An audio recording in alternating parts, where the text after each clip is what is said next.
دیکھیے کتنی زبردست آیت ہے باہمی اختلافات ختم کرنے کے لیے، اور خاص کر یہ پن پوائنٹ آیت ہے امیر کے ساتھ اگر اختلاف ہو جائے تو وہ جو مومن امیر ہو. اور ڈاکٹر عثمانی صاحب کہہ رہے ہیں کہ یہ نہیں کہ کوئی کافر مشرک کو امیر بنا لیا جائے، تو اس کی بات نہیں ہو رہی ہے. وہ جو مومنوں کا امیر ہو، مومنوں اس کی بات ہو رہی ہے. تو اس میں یہ ایک بات نکلی کہ اگر امیر کافر اور مشرک ہو جائے تو پھر تو سوال ہی نہیں، پھر تو ختم ہو گیا مسئلہ، کہانی ختم ہو گئی نا.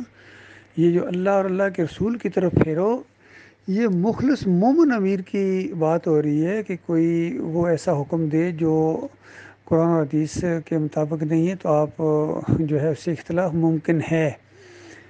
تو امیر کو بھی چاہیے کہ اپنی طاقت کا وہ طاقت کا انداز نہ دکھائے، اپنی جو اقتدار کی طاقت ہوتی ہے، امارت کی طاقت ہوتی ہے، بلکہ اللہ اور اللہ کے رسول کی طرف پھیرے.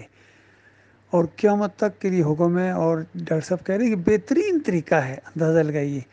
تو بہترین طریقہ چھوڑ کے بدترین طریقہ اختیار کیا جائے کہ اللہ اور اللہ کے رسول کی طرف پھیر ہی نہیں رہے، بیٹھ ہی نہیں رہے، اور کہتے ہیں نہیں جو میں نے کہہ دیا وہی بس مانو، نہیں تو فارغ و جماعت سے مرتد ہو اور یہ ہو اور وہ ہو، اس طرح کی باتیں کرتے ہیں. تو یہ بہت بڑی بات ہے بھائی، بہت بڑا شیطان کا وار ہوا ہے. جہاں جہاں تک یہ آواز پہنچے ان کو مجبور کرو وہ بیٹھ کے بات چیت کریں اور تاکہ شیطان کا وار اس کے اوپر الٹ دیا جائے اور شیطان کو موقع نہ دیا جائے.